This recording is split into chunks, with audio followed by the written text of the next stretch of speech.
They wanted Earth's help, but humanity sent a response they didn't expect.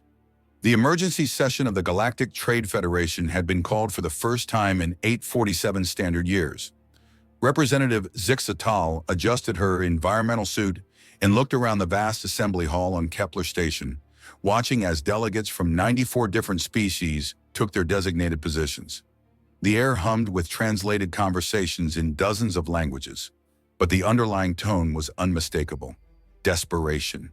"The hegemony has seized another 3 systems," announced Prime Coordinator Vectos, his crystalline form flickering with stress patterns. "The Altair colonies, the Centauri mining operations, and the entire Vegan agricultural sector.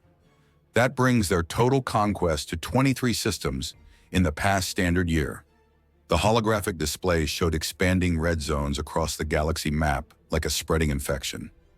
The Orion hegemony had emerged from the galactic rim 5 years ago with technology that shouldn't have existed. Their ships moved faster than anything in known space. Their weapons cut through the most advanced shields like they were made of paper. Most terrifying of all, they didn't just conquer worlds. They enslaved entire populations, turning free beings into mindless workers in their expanding empire. "Our combined fleets can't match their speed," reported Admiral Kethran, her insectoid mandibles clicking with anxiety. "Every time we engage them, they simply outmaneuver us and strike elsewhere. We need more ships, better technology, or..." She paused, her compound eyes reflecting the harsh reality they all faced. "Or we need allies with different capabilities." The Federation had tried everything conventional diplomacy could offer. The Andromedan Republic had provided defensive platforms. The Tau Ceti Alliance contributed energy weapons research. The Proxima Coalition offered sanctuary for refugees. But none of it was enough against an enemy that seemed to operate by entirely different rules than the rest of galactic civilization.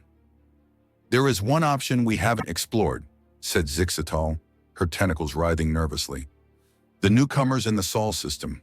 Intelligence reports suggest they've achieved faster than light travel recently. Perhaps they could contribute something to our defensive efforts." So the suggestion caused a ripple of skeptical sounds throughout the assembly. Humans were barely a footnote in galactic affairs.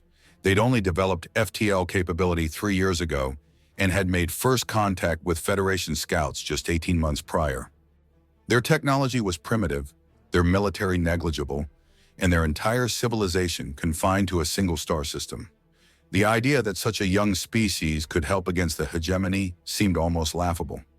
"How many ships do they possess?" asked Commander Velthor from the Sirius Confederation. "Perhaps 50 vessels capable of interstellar travel," Zixatal replied, reading from her data tablet. "Their largest warship is roughly equivalent to our light cruiser class. Hardly significant compared to hegemony dreadnoughts." Prime Coordinator Vectos considered the proposal. Every species, no matter how small, deserved the chance to contribute to their mutual defense. Besides, the humans had shown some interesting innovations despite their technological limitations. Their ships were crude but efficient, their weapons simple but effective. "Very well," Vectos decided. "Representative Zixtal, you will travel to the Sol system and present our situation to the human leadership.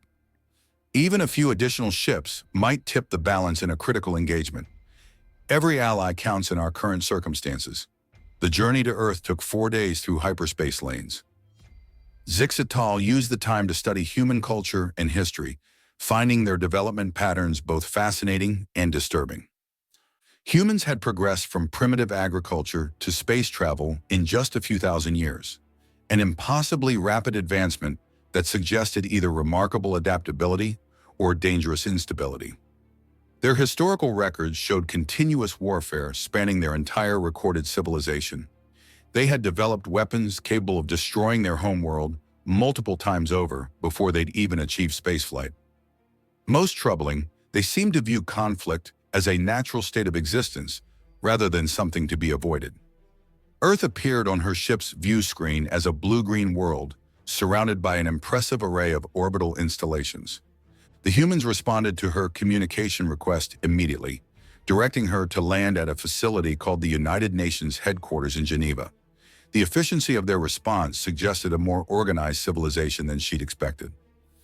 The building itself was architecturally unremarkable by galactic standards, but Zixatal could sense the importance humans placed on it. Representatives from every nation on Earth had gathered to meet her. Dozens of different governments unified under a single banner for interstellar relations. Secretary General Harrison, a middle-aged man with graying hair and sharp eyes, greeted her formally. Representative Zixatal, welcome to Earth. We understand this is an urgent matter regarding galactic security. Behind him sat military officers, scientists, and diplomats from across the planet. Their faces showed curiosity mixed with concern, but also something else, an alertness that suggested they were already preparing for whatever she might tell them. Zixatal activated her translation matrix and began her presentation. She explained the Federation, the hegemony threat, and the desperate situation facing dozens of civilizations. She showed them tactical analyses of hegemony capabilities, records of conquered worlds, and projections of their continued expansion. Yeah.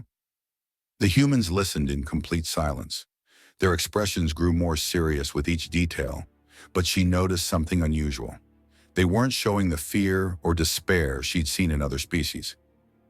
Instead, they seemed to be analyzing, calculating, planning. When she finished, she expected questions about refugee assistance or defensive coordination. Instead, General Morrison, a stern woman with numerous medals, leaned forward. Representative, what's the current rate of hegemony expansion? Approximately 3 to 4 systems per standard year, accelerating as they acquire more resources from conquered territories. How many ships do they typically deploy per system? The questions continued for nearly an hour. Humans wanted to know tactical details, logistical capabilities, command structures, and technological specifications. They asked about hegemony psychology, motivation, and strategic objectives. Most other species asked about evacuation plans and defensive measures. Humans asked about weaknesses and vulnerabilities. Secretary General Harrison called for a brief recess. Representative Zixatal, we need some time to discuss Earth's response to your request. Can you remain here for 24 hours? Zixatal agreed, though she was puzzled by their reaction. Most species took weeks to decide their level of contribution. Humans seemed eager to reach a decision quickly. That night, as Zixatal rested in her assigned quarters, she observed something unprecedented. Lights burned in government buildings across the city. Military vehicles moved through the streets. Communication arrays worked at maximum capacity, sending encrypted messages to every corner of the planet. The humans were mobilizing for something, though she couldn't determine what. Their response to the crisis was unlike anything in her diplomatic experience. Other species deliberated carefully, weighing costs and benefits before committing resources. Humans seemed to have made some fundamental decision immediately and were now implementing it with remarkable speed and coordination. 24 hours later, Zixatal found herself in the same assembly hall, but the atmosphere had completely transformed. The humans who had listened quietly the day before now radiated purpose and energy. Charts, technical displays, and communication equipment filled every available space. Military personnel moved between groups of scientists and engineers. Secretary General Harrison called the meeting to order. Representative Zixatal, Earth has reached its decision regarding the hegemony threat. General Morrison stepped forward with a thick folder of documents. Zixatal straightened, expecting to hear about a modest contribution of ships or supplies. Earth hereby declares the Orion hegemony a threat to human security and galactic stability, Morrison announced. We are implementing immediate countermeasures designed to neutralize this threat permanently. All human military assets will be dedicated to the complete elimination of hegemony forces and the liberation of conquered territories. The words hit Zixatal like a physical shock. Complete elimination? Liberation operations? These were concepts that civilized species had abandoned centuries ago. Modern conflicts were resolved through negotiation, economic pressure, and limited military action. The idea of fighting until one side was utterly destroyed belonged to primitive eras. General Morrison, Zixatal said carefully, perhaps there's been a misunderstanding. The Federation is seeking assistance with defensive operations, not offensive campaigns against hegemony territory. Admiral Chen, commander of Earth's Space Forces, shook her head. Representative, defensive strategies have failed for 5 years. The hegemony continues expanding because no one has challenged them directly. Dr. Williams, Earth's chief military scientist, activated a holographic display showing detailed analysis of hegemony tactics. We've studied your combat reports extensively. The enemy relies on speed and technological superiority to avoid prolonged engagements. They've never faced opponents willing to accept heavy casualties in exchange for tactical advantage. Zixtal stared at the display, alarmed by how quickly humans had analyzed a threat that had puzzled the galaxy's finest strategic minds for years. They had identified patterns and vulnerabilities that dozens of other species had missed. More disturbing, they were already proposing solutions that violated every principle of civilized warfare. Your species have been fighting them reactively, continued Dr. Williams, responding to their attacks, defending static positions, trying to minimize casualties. We propose eliminating their ability to choose when and where to fight, force them into sustained combat where superior numbers matter more than superior technology. President Kowalski leaned forward. How many ships can the Federation provide for coordinated offensive operations? Coordinated offensive operations? Zixtal repeated weakly. We have perhaps 12,000 vessels across all member species, but they're needed for defensive duties. We cannot risk them in direct assault missions. The humans exchanged glances that Zixtal was beginning to recognize. It was the same expression they'd shown when she first described the hegemony. Not fear or concern, but cold calculation. They were solving problems that other species considered unsolvable. 12,000 ships, mused General Morrison. Earth can provide 800 vessels within 6 months. Our numbers are smaller, but our ships will be designed specifically for anti-hegemony operations. Admiral Chen activated displays showing Earth's shipyards, and Zixtal was shocked to see massive construction projects already underway. Somehow, in less than 24 hours, humans had begun retooling their entire industrial base for military production. We're converting every available facility to warship construction, Chen explained. Civilian spacecraft are being upgraded with combat systems. Research installations are developing new weapons specifically for this conflict. The scale of commitment was staggering. In a single day, humans had decided to transform their civilization for war against an enemy they'd learned about yesterday. Other species had offered what they could spare without disrupting normal life. Humans were restructuring their entire society around defeating the hegemony. But the cost, Zixtal protested, the economic disruption, the social upheaval, your people will suffer tremendously from such massive militarization. Secretary General Harrison smiled grimly. Representative, humanity has faced existential threats before. We understand that some enemies cannot be negotiated with, contained, or ignored. They must be destroyed completely. Dr. Williams brought up historical records from Earth's databases. In our 20th century, humans fought a global war that lasted 6 years. Entire continents became battlefields. Civilian populations manufactured weapons continuously. Tens of millions died, but we won because we were willing to pay any price for victory. The casual discussion of massive casualties disturbed Zixtal deeply. Her species fought conflicts, but always with careful attention to minimizing losses. The idea of accepting millions of deaths as necessary for victory was horrifying. Surely there must be alternatives, she insisted. Negotiation, containment, economic sanctions? General Morrison's expression hardened. Representative, you said the hegemony has enslaved entire star systems. How many billions of beings are suffering under their control right now? Zixtal calculated quickly. Approximately 60 billion sentient creatures across 23 systems. 60 billion, Morrison repeated. And you still think negotiation is possible with slavers who treat entire civilizations as property? These aren't enemies seeking territory or resources. They're parasites that consume free societies and turn them into tools for further conquest. Admiral Chen brought up tactical displays showing human military doctrine. Every war college on Earth teaches the same principle. When facing enemies who want to destroy your way of life, you don't fight to survive. You fight to ensure they can never threaten anyone again. Half measures against existential threats always lead to eventual defeat. President Kowalski stood and addressed Zixatal directly. Representative, your Federation has been fighting a defensive war for 5 years and losing ground consistently.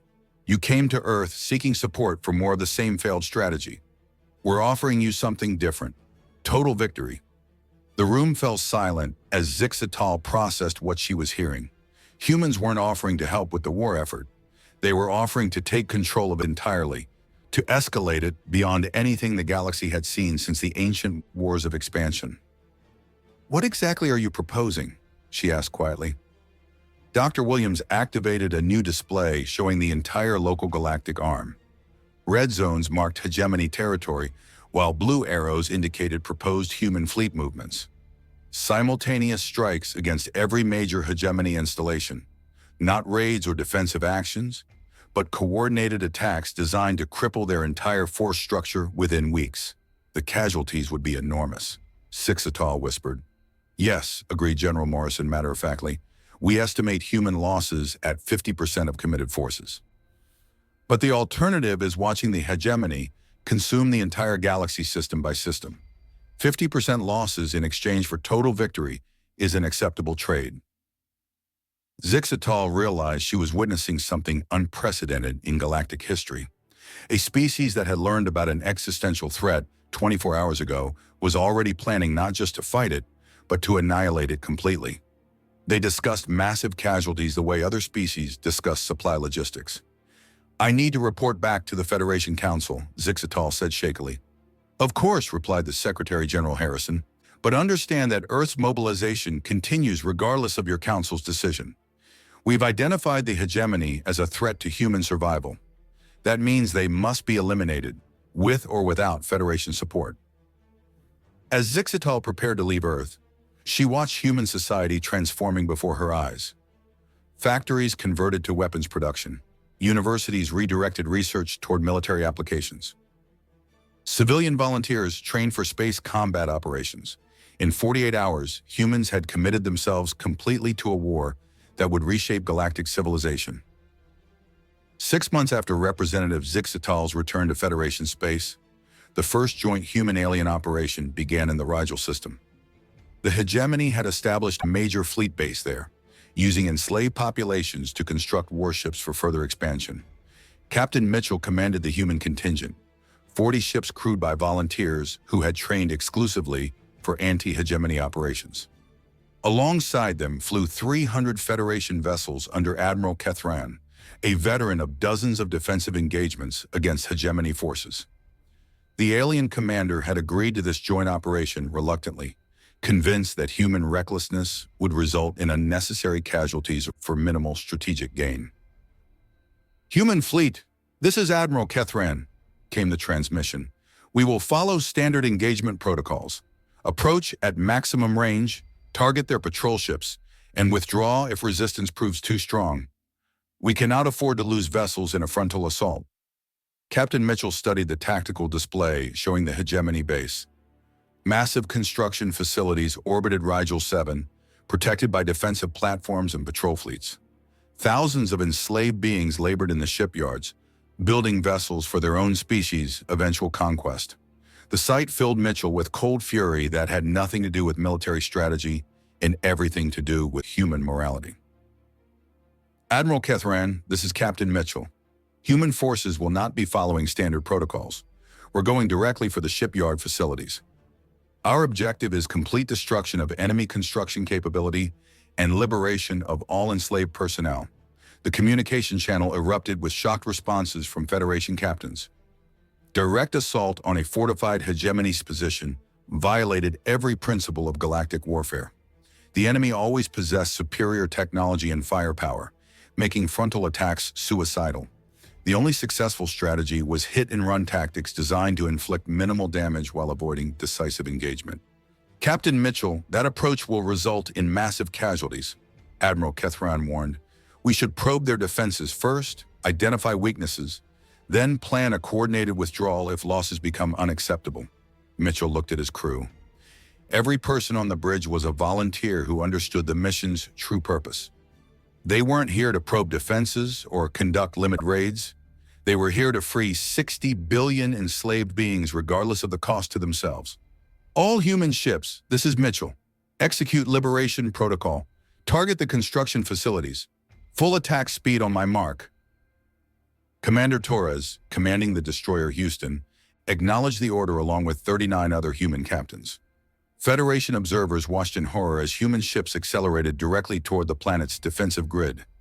The hegemony responded exactly as expected, opening fire with devastating precision. 2 human ships exploded immediately, their crews vaporized instantly. The surviving vessels continued their approach without deviation. "They're concentrating fire on our lead elements," reported Lieutenant Commander Park from the cruiser Denver. "Defensive systems are adapting to our weapon frequencies." "Switch to kinetic projectiles," Mitchell ordered calmly. "All ships, prepare boarding parties. We're going to take those facilities intact." Admiral Kethron's voice cut across the channel with obvious panic. "Captain Mitchell, withdraw immediately. You're losing ships faster than you can engage targets." But Mitchell was studying something the Federation commander couldn't see.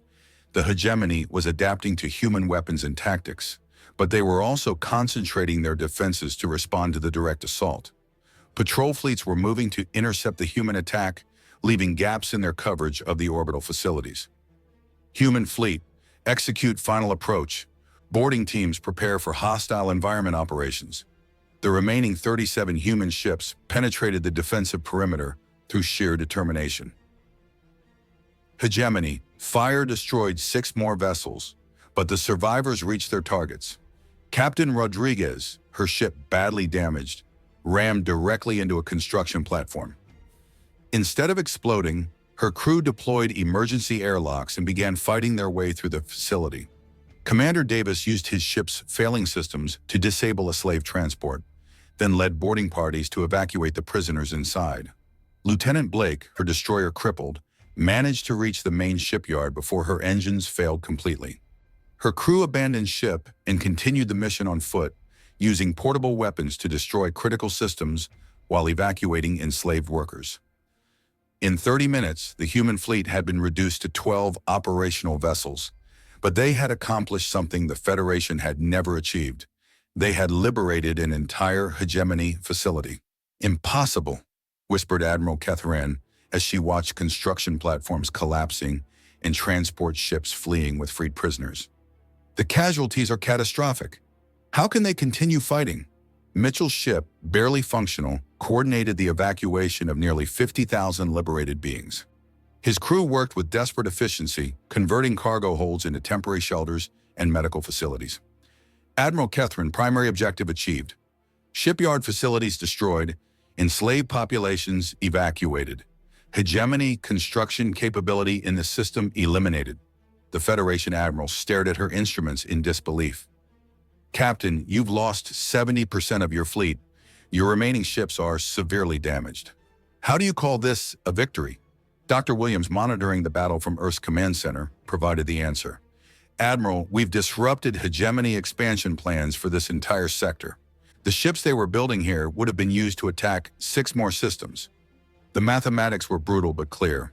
28 human ships and 6,000 lives had been traded for the freedom of 50,000 beings and the prevention of future conquests. It was a calculation that no other species would have made willingly, but humans considered it obviously correct. Commander Davis, one of the survivors, transmitted his report while his crew tended to liberated prisoners. His ship had been gutted by hegemony weapons, his personnel reduced to half strength, but his voice remained steady. "Mission accomplished.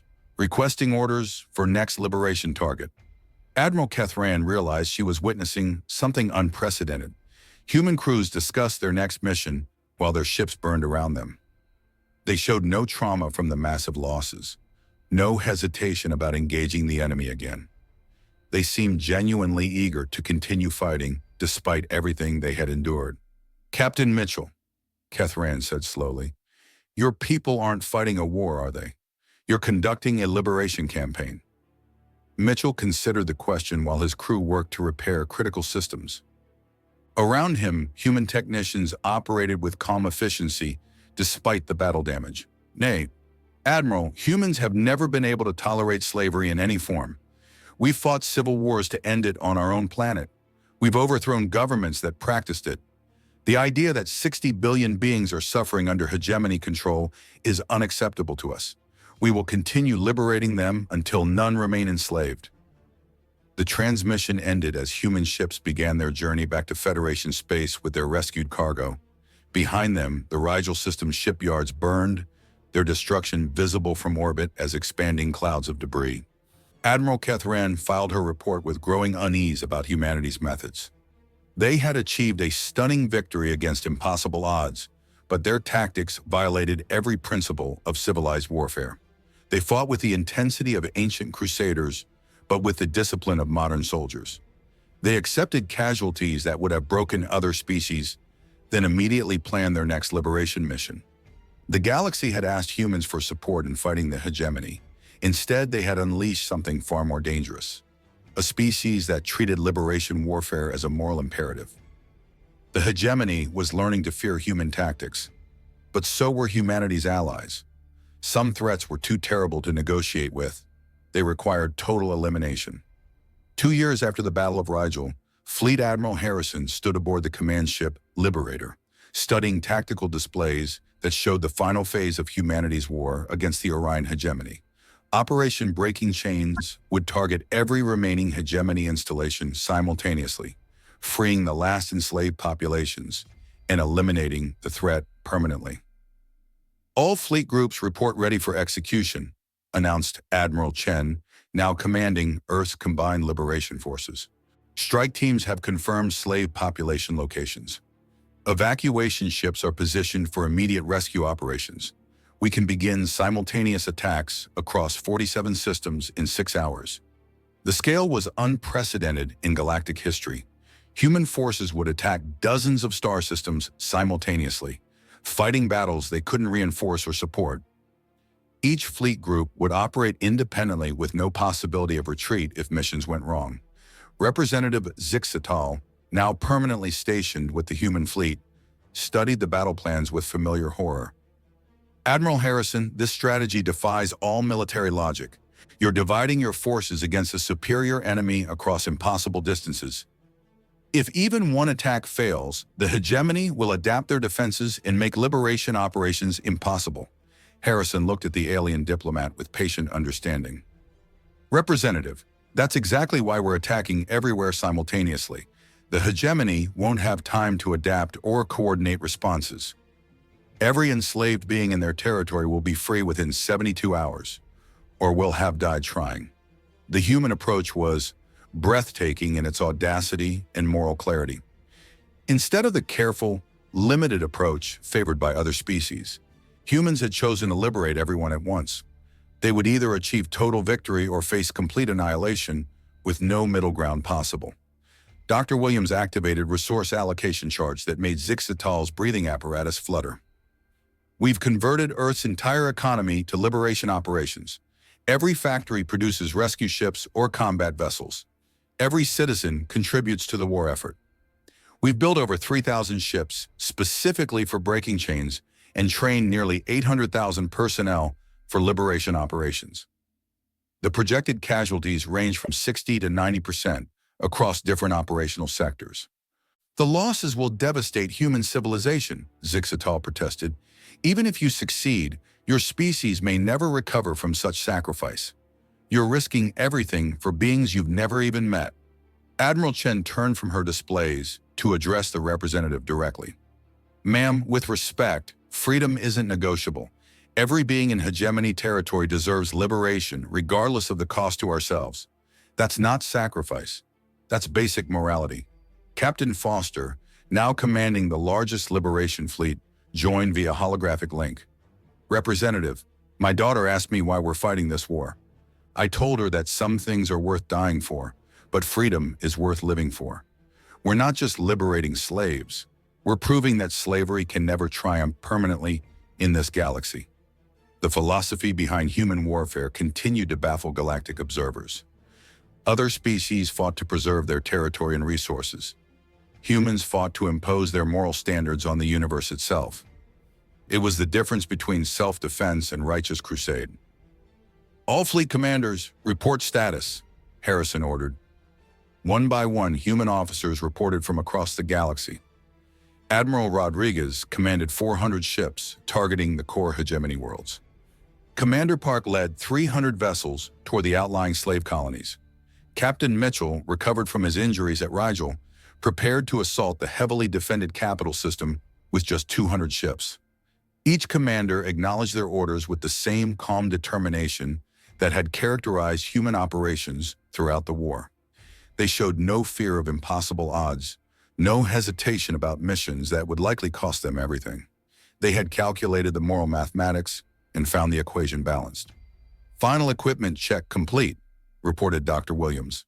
All ships equipped with rescue pods, medical facilities, and translation systems for liberated populations. We've also loaded every vessel with enough supplies to support freed slaves until permanent relocation can be arranged. Human logistics differed fundamentally from military tradition. While other species focused on destroying enemies, humans prioritized saving victims. They had designed their entire war machine around liberation rather than conquest, rescue rather than revenge.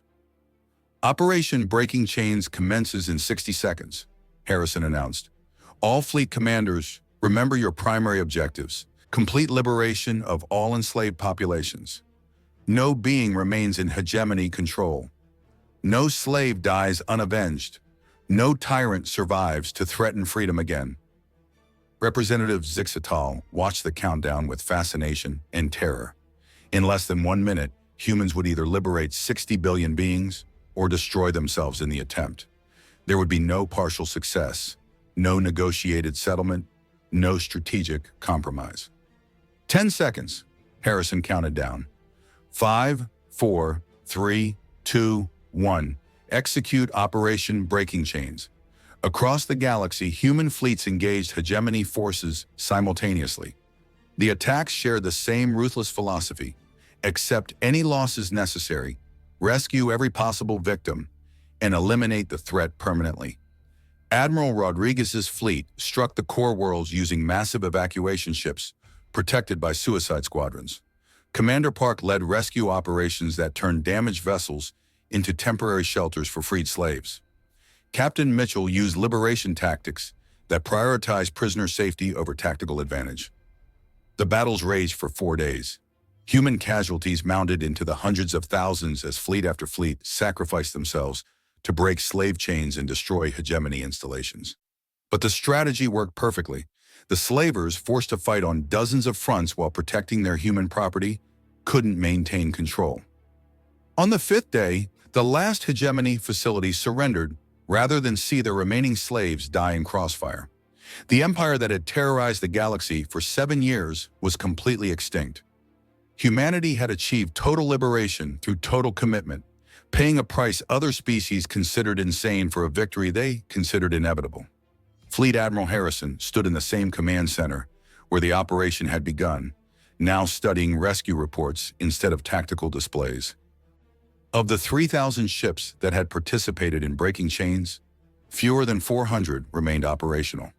Nearly 600,000 human soldiers had died in the final battles. But 60 billion beings were free. The galaxy's largest slave empire had been utterly destroyed. Every concentration camp had been liberated, every overseer eliminated, every chain broken permanently. Representative Zixatal, Harrison said quietly, please inform the Federation that the hegemony threat has been permanently eliminated. All enslaved populations have been liberated. All hostile installations have been destroyed. The galaxy is free. Zixatal stared at the human admiral, still struggling to comprehend what she had witnessed. Admiral, the losses. Your people have sacrificed so much. How do you justify such casualties? Harrison looked at the representative with tired eyes that had seen too much war and too much freedom. Ma'am, 600,000 humans died so that 60 billion beings could live free. That's not justification needed. That's the price of liberty. And liberty, Representative Zixatal, is always worth paying for. The human solution to the hegemony crisis had been characteristically simple and utterly uncompromising. Where other species saw an impossible enemy, Humans saw enslaved beings who needed liberation. They had approached galactic war the same way they approached any moral crisis, with absolute commitment to doing what was right regardless of cost. Years later, historians would struggle to explain how a single species had transformed galactic civilization through pure moral conviction. The answer was simpler than they realized. Humans had never learned to accept injustice as inevitable. When they encountered slavery on a galactic scale, they responded the only way they knew how, by ending it completely. The Federation had wanted Earth's help in fighting the hegemony. Instead, humanity had sensed something far more powerful: the absolute conviction that freedom was not negotiable, that slavery was not tolerable, and that some prices were worth paying regardless of the cost. They had wanted assistance. Humanity had given them liberation.